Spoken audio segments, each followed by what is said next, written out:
जय गुरुदेव। क्या कभी हमने सोचा है कि हम असुरक्षित क्यों रहते हैं, अनिश्चित क्यों रहते हैं? क्योंकि हमने मान लिया है कि हमारे साथ सब कुछ बुरा होगा। लोग अपने सुरक्षित भविष्य के लिए पैसा जोड़ते हैं, उसे संग्रहित करते हैं। यह असुरक्षा, यह अनिश्चितता मन को चंचल करती है। हम संचय तो करते हैं समृद्धि का, साधन का, संपदा का, लेकिन शुभ कर्मों का, शुभ भावनाओं का, सकारात्मकता का, सद्गुणों का संचय नहीं करते। परिणाम यह होता है कि जितना संचय बढ़ता है, जितना परिग्रह बढ़ता है, उतनी मन की चिंता भी बढ़ती है। जिनके घर में बहुत सारा सामान है, वो अपने घर की सफाई नहीं कर सकते। सफाई करने के लिए उनको एक सप्ताह पहले प्लानिंग करनी पड़ेगी कि अब सफाई करनी है, क्योंकि उनके घर में बहुत सामान भरा है। इधर का कूड़ा, उधर का कूड़ा। कई बार लोग ऐसा करते हैं कि इस कोने का कूड़ा उस कोने में कर देते हैं और उस कोने का कूड़ा इस कोने में कर देते हैं। कूड़ा रखना चाहिए घर में। यह मन का जो कचरा है, मन का जो कूड़ा है, यही हमको अस्थिर करता रहता है। लेकिन हमें अपने मन को स्थिर करना है। इसलिए पहले हम पहचाने जाने कि कहाँ कहाँ हमारा मन जाता है। हमारे मन को कौन अस्थिर करता है? व्यक्ति की चिंताएं, शंकाएं उसको सबसे ज़्यादा अस्थिर करती है। निषेधात्मक चीज़ें मन को बहलाती रहती है। इसलिए सबसे पहले उन्हें पहचानना जरूरी है, समझना जरूरी है। जहाँ जहाँ नकारात्मकता है, जो जो चीज़ें आपको चुभती है, उस चुभन को निकालना है, उन गांठों को खोलना है और इसके लिए शुभ विचारों को अपनाना जरूरी है। एक शुभ विचार ही हमारे मन को बदलने के लिए पर्याप्त है। बस उस विचार में वह ऊर्जा होनी चाहिए। हमारे यहाँ उपनिषदों के 4 महावाक्य कहे गए हैं। ये 4 ब्रह्म सूत्र हैं। उनके बारे में ज्ञानी जन कहते हैं कि अगर ये 4 सूत्र समझ में आ जाए तो समझो सारा ब्रह्म सूत्र समझ में आ गया। भगवत गीता है तो सप्तश्लोकी भगवत गीता भी है, यानी भगवत गीता के ये 7 श्लोक समझ में आ गए तो समझो 700 श्लोक समझ में आ गए। दुर्गा सप्तशती है तो सप्तश्लोकी दुर्गा भी है। इसके 7 श्लोक समझ में आ गए तो समझो पूरी दुर्गा सप्तशती समझ में आ गई। बात छोटी सी है, लेकिन एक बात भी अगर समझ में आ जाए तो जीवन बदलने के लिए वह एक बात भी पर्याप्त है। मन को टिकाने के लिए एक बात पर्याप्त है। जिन्हें जीवन में बोध हुआ, जिनको जागरण हुआ, उनके जीवन में कोई एक घटना ही ऐसी घटी जो उनको होश में ले आई और उन्हें चेता गई। हमारे जीवन में बहुत सारे काम ऐसे हैं जो हम नहीं कर सकते, लेकिन भगवत कृपा से वह सब कार्य संभव है। यह विश्वास, यह श्रद्धा, यह आस्था हमारे मन को बहुत ही संबल देते हैं। मन को अस्थिर होने से बचाते हैं, उसे एक जगह टिका देते हैं। जीवन में कई बार बड़ी दुर्घटनाएं घटती है। जैसे स्वतंत्रता से पूर्व हमारे देश के पूर्वांचल क्षेत्र यानी गोरखपुर, बलिया, बिहार का कुछ इलाका आदि, इन जगहों में एक दुर्घटना घटी। अंग्रेज लोग यहाँ से कुछ लोगों को पकड़ ले गए। ये लोग घर से दूर, परिवार से दूर, रिश्तों नातों से दूर अन्य देश चले गए। उस समय फिजी, मॉरिशस, साउथ अफ्रीका के बहुत सारे इलाकों में इनकी खानों में सोने की खुदाई, हीरे की खुदाई करनी थी। तो अंग्रेज़ों को मज़दूरों की ज़रूरत थी, तो वे हिंदुस्तानियों को पकड़ ले गए। लेकिन हिंदुस्तानी लोग रिश्तों नातों के बिना वहाँ पर कैसे रहें? वहाँ तो उन्हें मजदूरी करनी थी।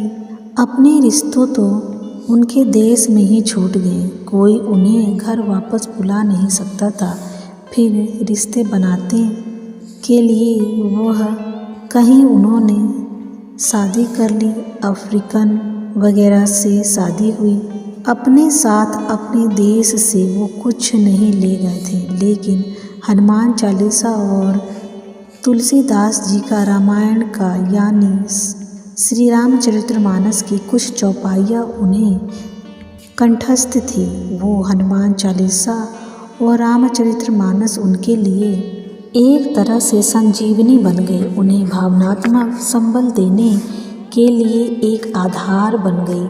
आज भी आप देखो तो जो दूर देश में हैं और उनके बसे हुए भारतीय हैं, उनसे पूछो कि वे अपने साथ क्या लाए थे। जब मन टूटता था, जब मन बिखरता था, तब उस टूटे बिखरे मन के लिए उनका संबल क्या होता था। हनुमान चालीसा आज भी वहाँ पर जब भारत से कोई कथावाचक जाते हैं तो बड़े अनुराग से वे राम कथा सुनते हैं। क्यों?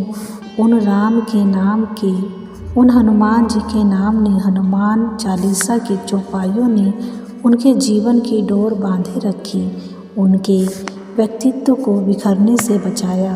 क्योंकि हमारी आस्था, हमारी श्रद्धा ही हमें बचाए रखती है, अपने अंदर अपनत्व पैदा करती है। यहाँ पर यही बात है कि आपको वो बिंदु छांटने पड़ेंगे कि आपका व्यक्तित्व कहाँ कहाँ से बिखर रहा है, कहाँ कहाँ से चंचलता आ रही है, कहाँ कहाँ से मन में असुरक्षा पनप रही है। जहाँ जहाँ मन भाग रहा है, दौड़ रहा है, जहाँ जहाँ उसे असुरक्षा सता रही है, जहाँ जहाँ उसे चिंता में नींद नहीं आ रही है, जहाँ जहाँ उसे पीड़ा मिल रही, जहाँ जहाँ उसे परेशानी मिल रही है, जहाँ जहाँ आंदोलन है, उद्वेलन है, उन बातों को, उन बिंदुओं को सबसे पहले ढूंढना है। जीवन की बहुत छोटी छोटी बातों में बड़ी आस्थाएं छिपी होती है। बात यह नहीं है कि चमत्कार कहाँ है। चमत्कार हमारे प्रेम में है, चमत्कार हमारी आस्था में है, चमत्कार हमारी श्रद्धा में है। गजेंद्र मोक्ष स्तोत्र गीता प्रेस का मिलना है, उसमें लिखा है मालवीय जी का एक कथन। मालवीय जी की गजेंद्र मोक्ष पर बड़ी आस्था थी। उनका कहना था कि एक बार जब मैं कर्ज में डूब गया था तो मैं गजेंद्र मोक्ष पढ़ा करता था। आस्था की गज का उद्धार करने वाले नारायण मेरा भी उद्धार करेंगे। यह विश्वास, यह ज्ञान, यह प्रेम हमारे मन को भटकने नहीं देते, स्थिर रखते हैं, और स्थिर मन बहुत ताकतवर होता है। एक शब्द श्री अरविंद ने कहा है, चेतना का चरम शिखर हिमालय की ऊंची चोटी के समान है। हिमालय की सबसे ऊंची चोटी क्या है? दुनिया का सर्वोच्च पर्वत शिखर क्या है? दुनिया की सबसे बड़ी ऊंचाई क्या है? संसार में सबसे ऊंचा स्थान क्या है? स्थिर मन। जब भगवान गीता में 10वें अध्याय में अपनी विभूतियों का वर्णन करते हैं तो कहते हैं, स्थिर चीज़ों में मैं हिमालय हूँ। जिसका मन स्थिर हो गया वो सदा हिमालय में ही वास करता है, कहीं अन्यत्र जाने की ज़रूरत नहीं है उसे।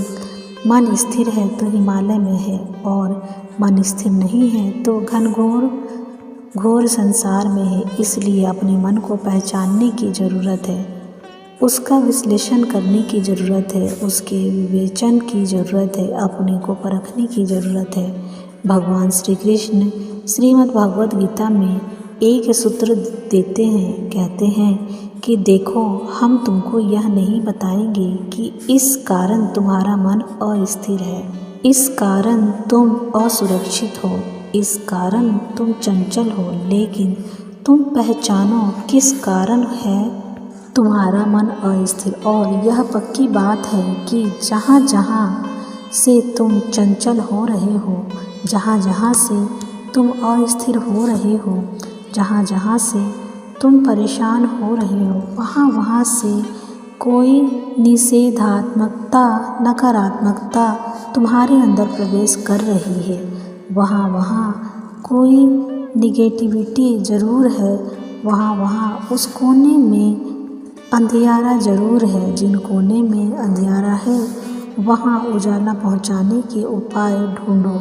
वहाँ से प्रकाश उढेलो। और प्रकाश किस चीज़ का है? सकारात्मकता का, शुभ चिंतन का, सद्गुणों का, विश्वास का।